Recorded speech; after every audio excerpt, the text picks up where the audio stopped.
Hello, I'm SammyP. Welcome to episode 20 of my Let's Voice series for Pillars of Eternity 2, Deadfire. It's a series where I use the excuse of practicing my voice acting to justify playing video games. If you're enjoying the video, as always, it's fantastic if you like, share, and subscribe. If you are subscribing, the little bell, if you click that, tells you when I upload a video. And if you're not enjoying the video, constructive criticism is always welcome. The dislike button is also there. Now let's get started. This is the second time that I recorded this. Well, second time that I'm doing this, because the first time I may have forgotten to press record. But we're going to talk to Aloth, and then Seraphon, and then we're going to head to Nekataka. Oh, this. I can't believe you killed them. Vanessa and the others. I'm pretty sure, and I forgot to double check, but I'm pretty sure Vanessa is the Animancers, is the leader of the Animancers that we met Aloth with, and I certainly did not kill them. This is bullshit. If I'm correct. And I could be wrong. Maybe it is someone I killed. And then I feel bad that I forgot I killed them. But the game, I don't know what happened, but I saved the game and everything was fine. And then when I loaded it to the next episode, there were lots of creatures all over the place and all the Animancers were dead. So I don't know what happened or why it glitched out like this. But now it's telling me that Aloth, for some reason, has been set to believe that I killed them. Very much not is the case. I'm not impressed that that's how this has gone down. But I don't think it's going to affect things too much in the long term. It's just frustrating.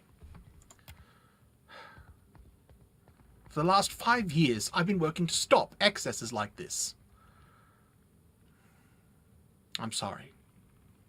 Things got out of hand. The game glitched. It was a whole thing. I beg your pardon? Things once got out of hand when Isilmir found a bottle of cassava liquor and recalled the lyrics to the Licorice Lass of Kulkin. Isilmir being his past iteration, who was a brash, hill-speaking, elven woman. Hill-speaking. Oh, okay. That's what they call that in this world. Interesting. He's silent. He falls silent, fury and grief warring on his face. I've no wish to linger on this. I just hope this doesn't continue, especially if we're to be traveling together. So what exactly are you doing out here? After we parted, I set out to destroy the leaden key. It's controlled us for far too long. I wanted to free Kith from it. So for 5 years, I've been tracking down leaden key circles, searching for the places where they operate in secret. He knits his brows, trying to undo them. Well, might as well start with the ones operating from crystal waters and sandy beaches. It does seem idyllic. The pamphlets fail to mention the worm nests and the sea serpents. He pauses, the mirth draining from his face. The task has been more difficult than I anticipated. How so? I don't think I fully understood the weight of the decisions I would have to make, or the burden of living with them. It was much easier when I only had to follow someone else's lead. My father's, Theos's, yours. He glances at you out of the corner of his eye. Well, easy, sure. I led you right into the prison of the gods. No, I think we should be more benevolent.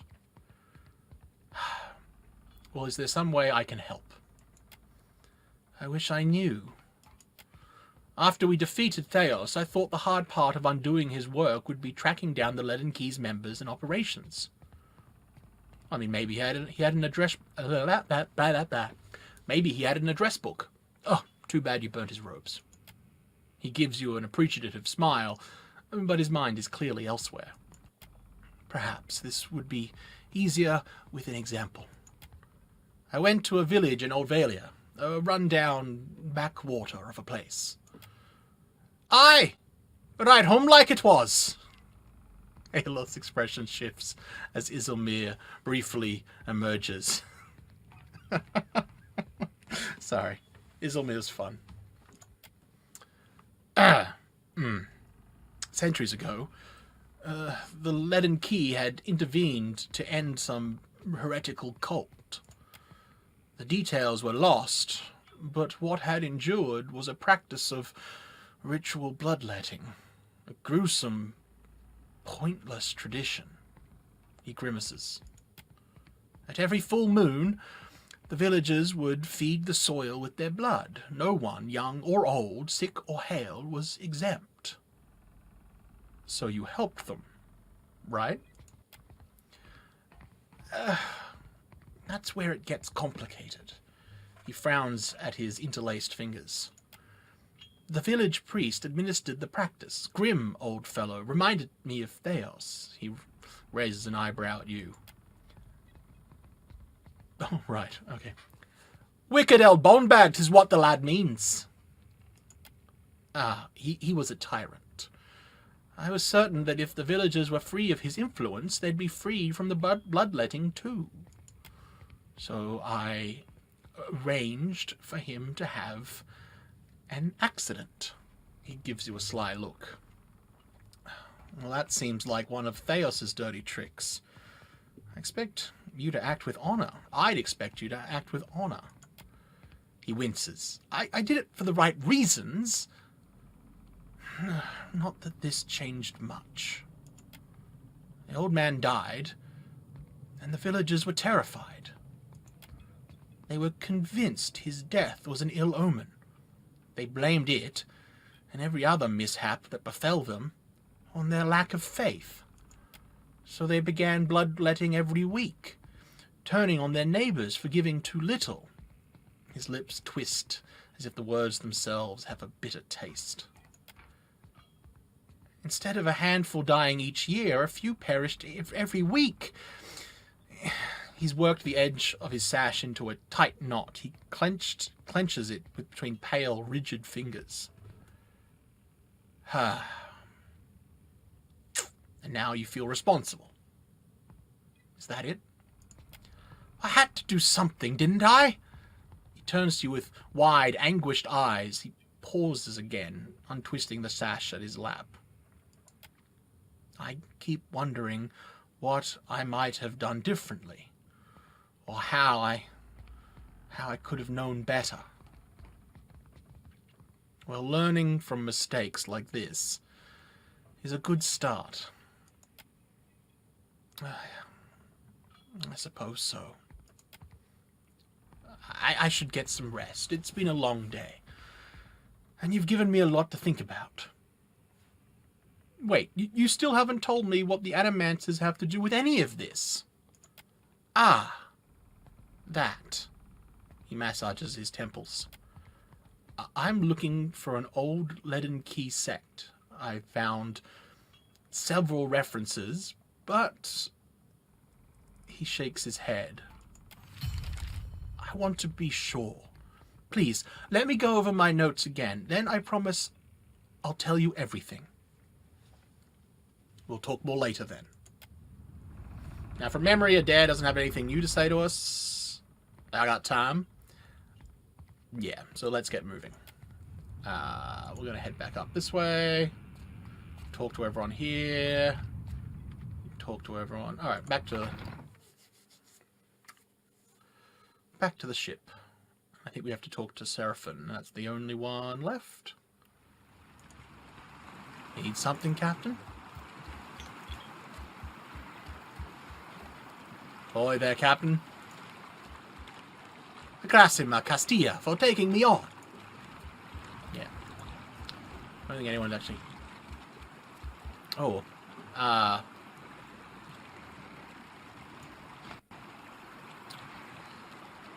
Alright, Seraphim's apparently talking to...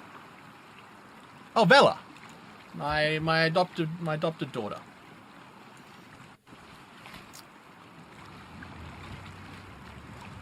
This will be important, lass. So listen close. Whatever you be owing the Watcher, you don't owe your life. You ever want him to be leaving, you just pack right up and ship out. Why would I want to leave? I like it here. Just saying, lass. He don't own you. Nobody does.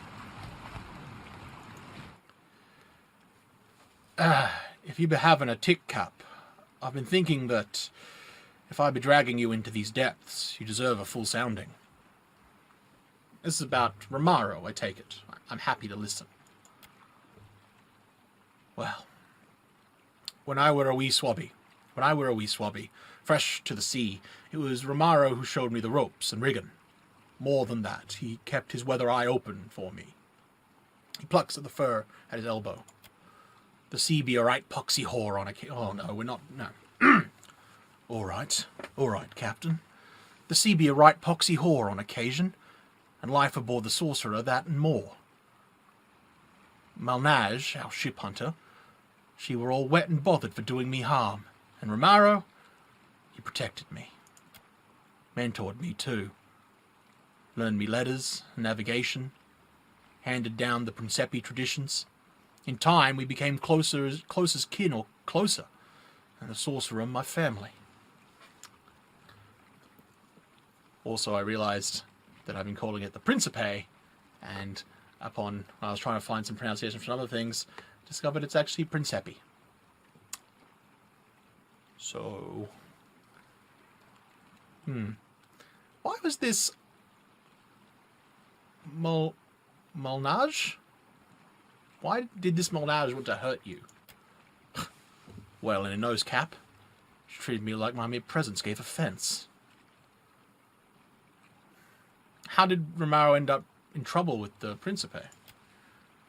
Right fucking fantastic question, Cap. He scowls and plants a closed fist in an open palm. Word out, we're mutiny. But I'd be putting about as much stock in that as dockside hoxie for manners. I'd be putting about as much stock in that as a dockside doxy for manners. Dockside doxy. Blah, blah, blah, blah. I know I don't normally be singing no praise for veracity, Cap, but in the matters of Romaro, I'd be hunting the truth. Were you romantically involved? Why, Cap? You feeling a bit of the old envy? He grins, bumping his eyebrows twice in quick succession. Envy? What? No. You're weird, Seraphim. So silly. Envy. As if. Not envious. Nah, we never shared a bunk. Not that I'd have kicked him out of the hammock, but, like I said, we be family. He never took advantage. Well, he told me a lot about the two of you, but not much about him. Fair. He be of old valiant stock, a good man and righteous. Not honest, of course, but honourable. Were our shipboard sawbones and more than half the hand and more than... Oh, fuck! Were our shipboard sawbones and more than half handy at it. Man. What's the word for it? It's not cadence, it's, the ordering of his words. It throws me. Were our shipboard sawbones and more than half handy at it. He smiles and rubs his upper right arm. More than one swabby be owing the old so to deferral from the wheel.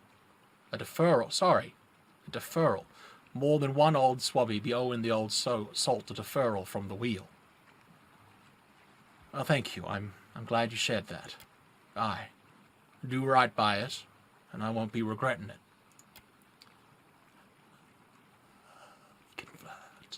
We can flirt with Seraphim. Okay, but we need to play it cool. So tell me about yourself. Huh. Favorite number be 40? Ask me about it sometime. It ain't what you be thinking. He winks. So, Seraphim. ICAP. Man. I mean, we just don't want to just hook up. We want to actually try and make something of this. That, that was quite a pair of pistols you were packing when we first met. Seraphim blinks, chuckles, and runs a hand across his head. Cap, it's, well, it ain't like I don't think highly of you. Oh, God. And being short and blue, I know I ain't got much room to... Oh, God. He takes a vested interest in his feet. I find the whole reminder of my mortality thing a bit off-putting. He winces. You're not interested. Because I'm godlike. No! No, Cap. More, flog me. More not being quite attracted to the bits and bobs that come with being godlike. Have you ever been with a godlike before? No. Oh, I'm not ordering him to do it. That's no. Respect. Consent. It's important. I expected better from you, I guess. Sorry, Cap. He shuffles away, head hanging. Well, it's fine. It's fine. Just, you know, you put yourself out there, and then someone tells you that because you've got weird horn-like tumours growing from your face that they're not attracted to you. And it's fine, I get it. So I'm just going to go back to my quarters and definitely not cry. That's definitely not why I'm going back to my quarters. I'm sleeping. Gonna go in the bed. And sometimes I snore when I sleep. And it might sound like sobbing. But it's definitely snoring. Yep. Let's get going. Let's get going.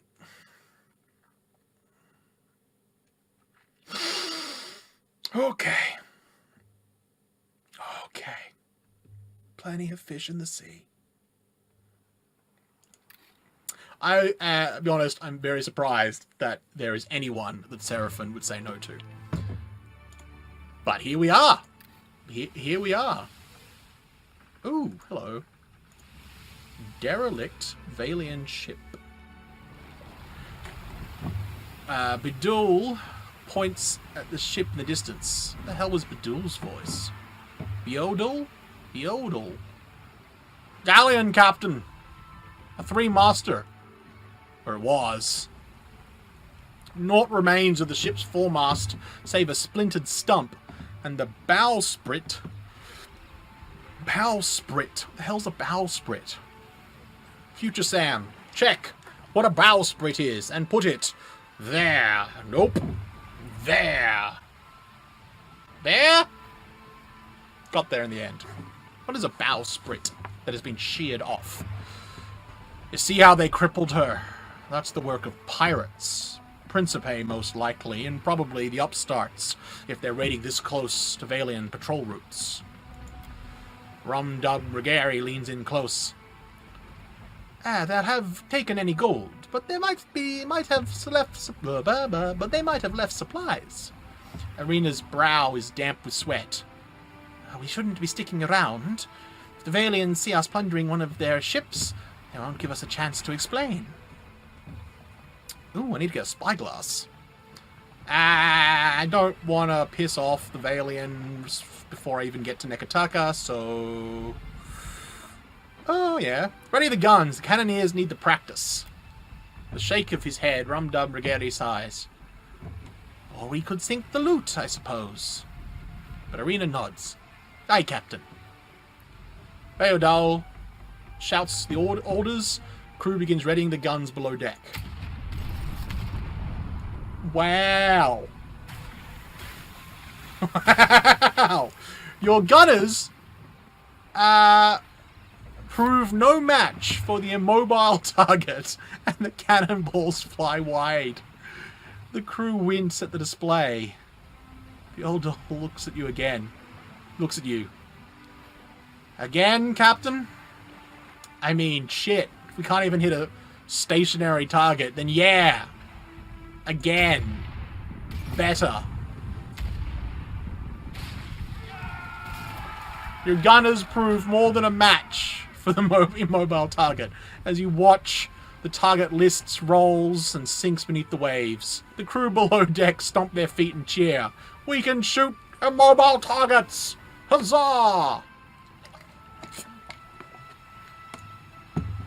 Hey, we gained morale and experience and lost ammunition. But, you know, obviously we lose ammunition. To Nakataka. Away!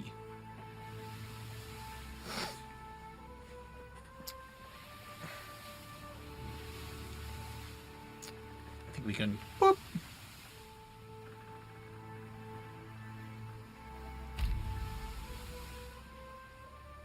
Oh, hello. Is this actually the floating hangman? Are we now reaching? Because I thought it was the floating hangman before, but... Out of nowhere, a heavy fog rolls over the ocean, so dense that you cannot see more than a dozen feet out from your ship.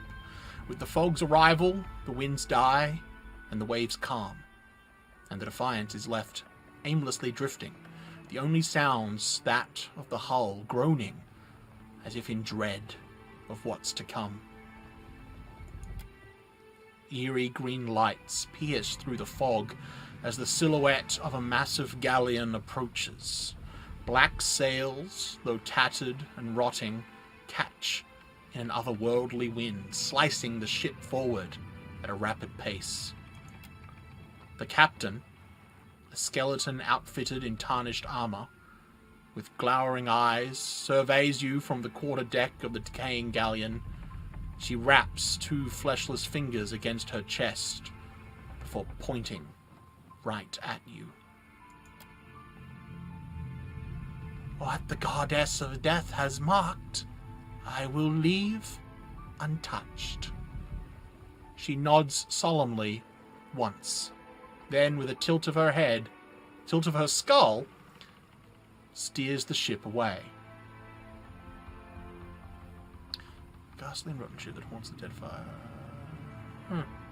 As the floating hangman turns, several undead sailors shamble across the deck, hungry for a look at your crew. They scratch at the chipped and rotting railing, they scratch at the chipped and rotted railing, heads rolling on their exposed spines.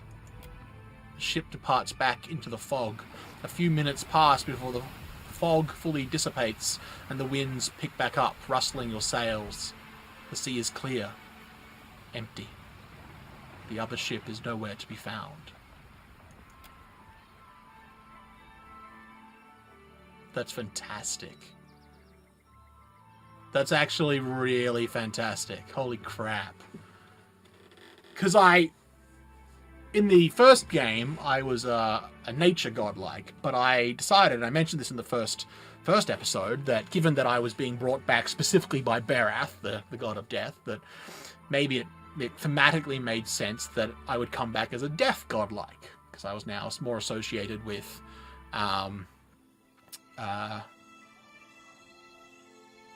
Berath than Galawan? What's the nature god, hunting god, or whatever? So I changed, and that was just a thematic choice. It wasn't like there's no story thing that I can really accept, except that being a death godlike, I don't know if that was...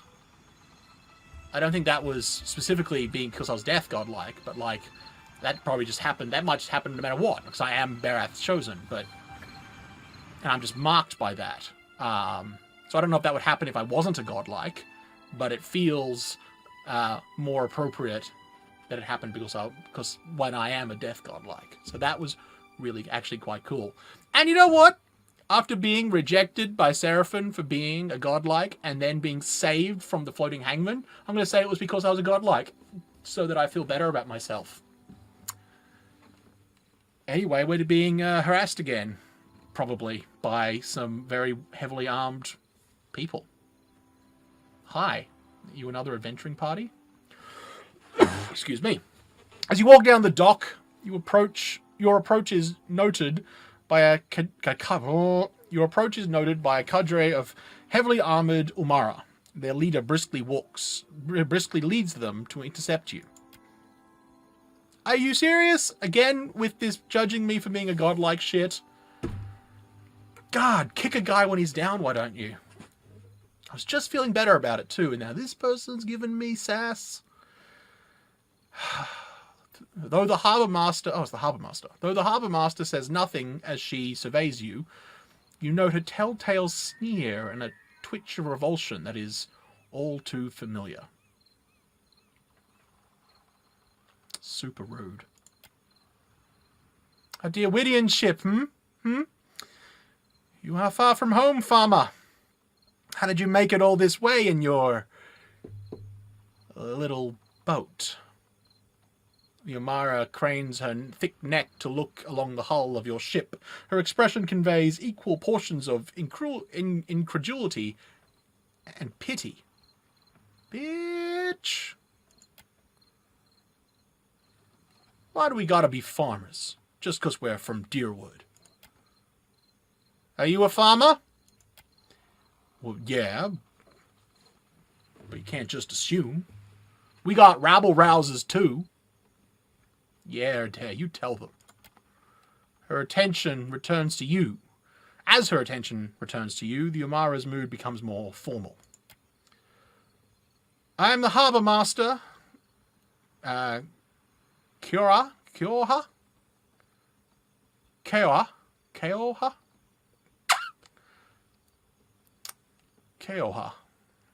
I must ask your reason for docking in Nekataka.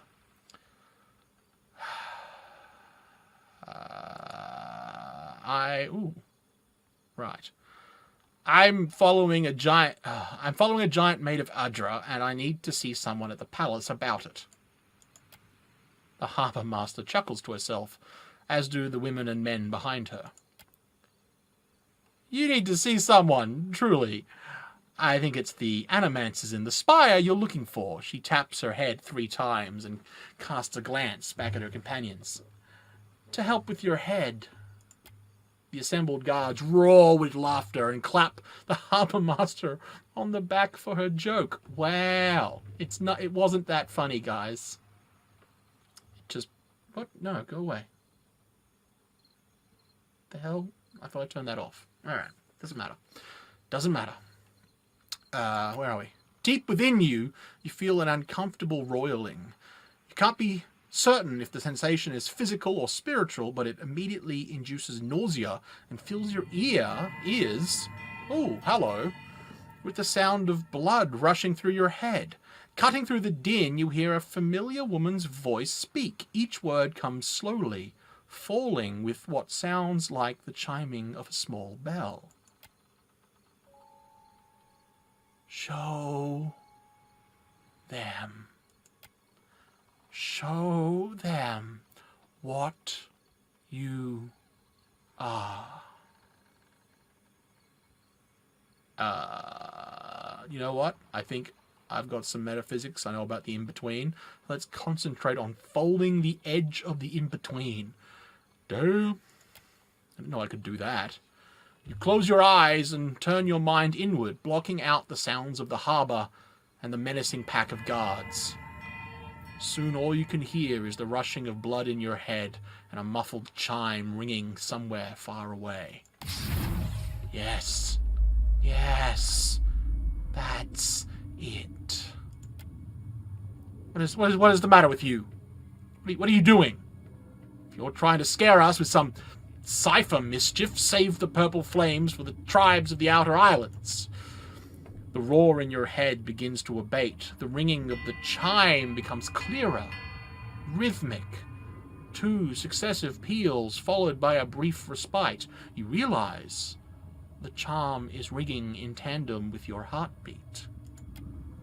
You open your eyes. The harbour master is gesturing wildly, presumably to get your attention, and yelling in your face. But you hear no words, only the ringing of the chime as your heart rate slows. And slows. And slows. And slows. Now.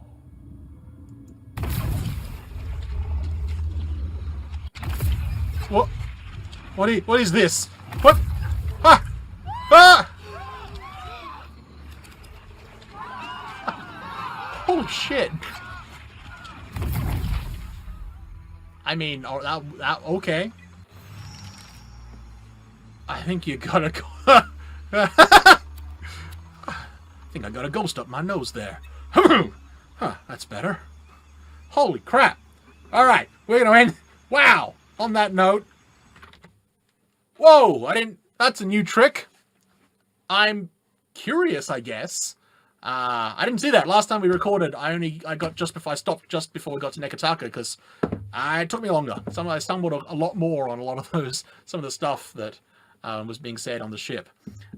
So I stopped outside of Nekataka, but I'm really glad we went in this time, because not only do I quite like the idea of having, 3 out of 3 for being judged for being a godlike, admittedly being the middle one might not have been a godlike thing, but we're going to say it is, between you and me. But, wow, holy crap, that's a new skill. I'm interested because we've been collecting ghosts. I wonder if those are the ghosts we were collecting. And maybe that's got something to do with it? Sorry, I don't know if you could hear that, but I think my dogs are getting excited. It's alright. That's okay. Ha! That was super cool. Wow. Okay.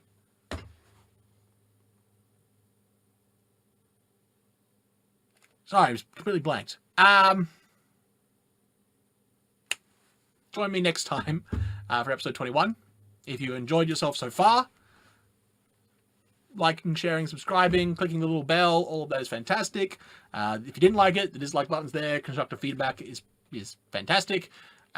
Any comments? I love interacting with comments, so that's also fantastic.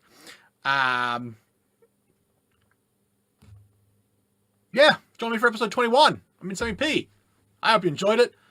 I don't know, maybe we have new ghost powers. That's going to be fun. But we'll find out next episode, and I'll hope to see you then.